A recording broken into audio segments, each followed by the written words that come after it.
चिड़िया और कौवा ने सुनी रामलीला की कहानी। खरगोश, मालूम है दादाजी आ रहे हैं दिवाली पर। अरे वाह, इस बार तो बहुत दिन बाद आ रहे हैं वो। हाँ, ऑलमोस्ट 1 साल हो गया उन्हें आए हुए। वो लड्डू जरूर लाएंगे, मुझे खिलाना मत भूलना। पक्का खरगोश, मैं तो उनकी कहानियाँ सुनने की वेट कर रही हूँ। वो इतनी अच्छी कहानियाँ सुनाते हैं। फाइनली दादाजी आ गए और चिड़िया और कौवा का खुशी का ठिकाना नहीं था। एक दिन सभी दोस्त इकट्ठे हुए दादाजी से कहानी सुनने। आओ बच्चों, कैसे हो तुम सब? दादाजी आपसे इतने दिन बाद मिल रहे हैं और आज आपसे हम कहानी सुनने आए हैं। कहानी? कौन सी कहानी सुनोगे तुम लोग? कोई भी, हमें तो आपकी सारी कहानियाँ अच्छी लगती हैं।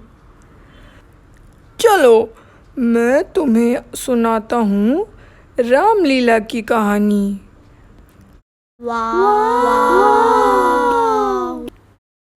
कई साल पहले की बात है। एक सुंदर सी नगरी थी अयोध्या, और वहाँ के राजा थे राजा दशरथ। उनकी 3 रानियाँ थीं और 4 बेटे।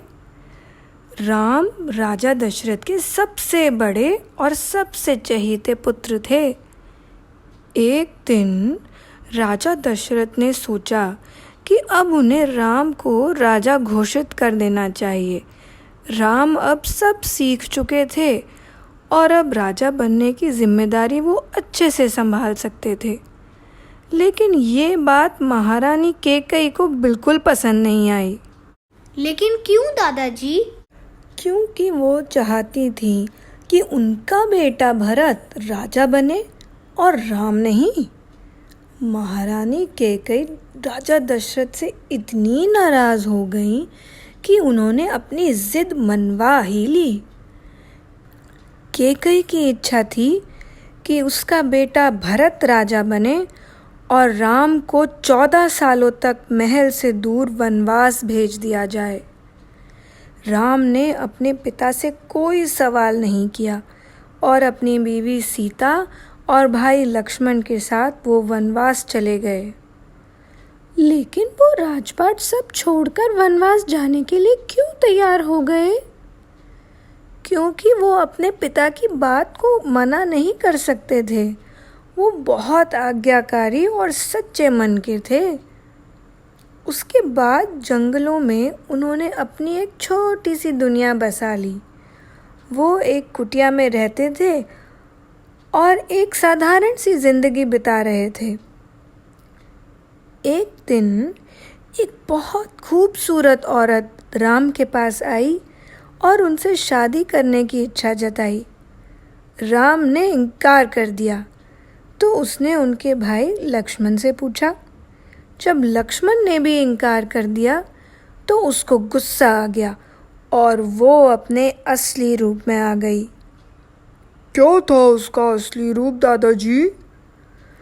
उस खूबसूरत औरत का नाम था शूर्पणखा और वो असली में एक राक्षसनी थी। राम और लक्ष्मण के इनकार करने पर वो एक बहुत ही डरावनी राक्षसनी में बदल गई। ये देखकर लक्ष्मण ने अपनी तलवार उठा ली और शूर्पणखा की नाक पर बहुत चोट आ गई। वो भागे भागे अपने भाई रावण के पास गई और सारी बात बताई। रावण भी एक बहुत ही ताकतवर राक्षस था और उसने राम और लक्ष्मण से बदला लेने की ठान ली। एक दिन सीता को एक बहुत ही सुंदर सोने का हिरन दिखाई दिया और उन्होंने राम को तुरंत ही उनके लिए वो हिरन पकड़ने को कहा। राम को काफ़ी देर हो गई गए हुए, तो परेशान होकर सीता ने लक्ष्मण से कहा कि वो भी राम को ढूंढने जाएं। लक्ष्मण ने सीता के चारों तरफ एक रेखा खींच दी और उन्हें कहा कि किसी भी हालत में रेखा को पार ना करें। जब तक वो उसके अंदर रहेंगी तो सुरक्षित रहेंगी। इतने में रावण एक साधु का वेश बदलकर सीता के पास आया और कहा कि मैं भूखा हूँ, मुझे कुछ खाना दे दीजिए। तो सीता जी ने तो एकदम मना कर दिया होगा। नहीं, क्योंकि उन दिनों साधु और ब्राह्मणों की बहुत रिस्पेक्ट की जाती थी। अगर वो आपके घर आए तो उन्हें खाली पेट भेजना बहुत बुरा माना जाता था। फिर क्या हुआ दादाजी? सीता बहुत दुविधा में पड़ गई कि अगर मैं खाना नहीं दूंगी तो साधु बाबा बुरा मान जाएंगे, और अगर मैं रेखा पार करूंगी तो मैं लक्ष्मण को क्या बताऊंगी। साधु बाबा बार बार सीता से खाना मांगते रहे और सीता से रुका ना गया। उन्होंने लक्ष्मण रेखा पार कर ही दी और खाने की थाली लेकर साधु बाबा को पकड़ा दी। रावण अपने असली रूप में आ गया और सीता को पकड़कर अपने साथ अपने महल ले गया, जो कि लंका में था।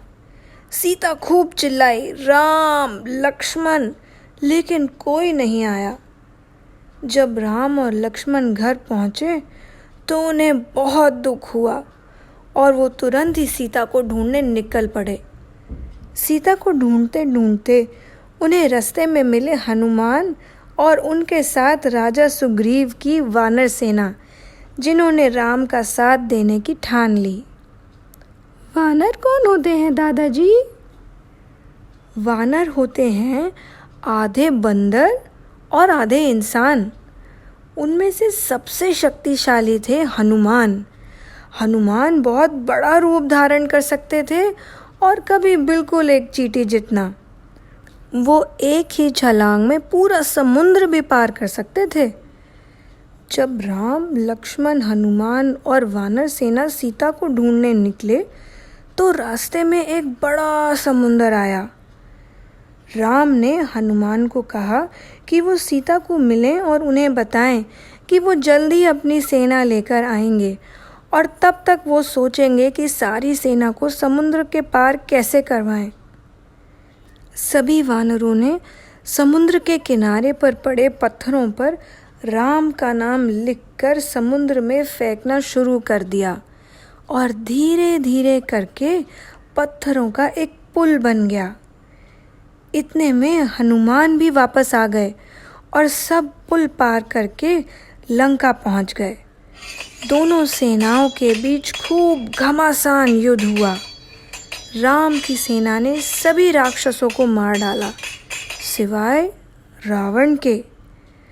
राम ने कई तीर चलाए, लेकिन रावण पर कोई असर ही नहीं होता था। फिर रावण के भाई विभीषण ने राम को बताया कि वो रावण की नाभि पर तीर मारें। जैसे ही राम ने रावण की नाभि पर तीर चलाया, रावण मारा गया। सीता एक बार फिर राम से मिल गईं और सभी बहुत खुश हुए।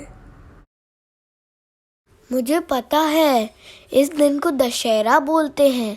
इसी दिन राम ने रावण को मारा था। बिल्कुल सही। जिस दिन राम ने रावण को मारा था, उसी दिन को आज भी मनाया जाता है, क्योंकि इस दिन अच्छाई की बुराई पर जीत हुई थी। फिर क्या हुआ दादाजी?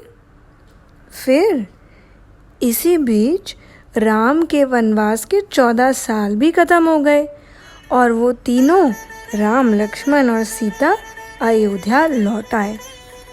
अयोध्या में उनका खूब धूमधाम से स्वागत हुआ। राम के वापस आने पर गांव वालों ने खूब सारे दिए जलाए और सारी अयोध्या रोशन हो गई। और उसी दिन को आज हम दिवाली की तरह मनाते हैं। अच्छा, मुझे तो ये पता ही नहीं था। मैं तो सोचता था ये सिर्फ पटाखे फोड़ने का फेस्टिवल है। वाह दादाजी, कहानी सुनने में बहुत मजा आया। तो बच्चों, क्या आपको भी मजा आया कहानी सुनकर?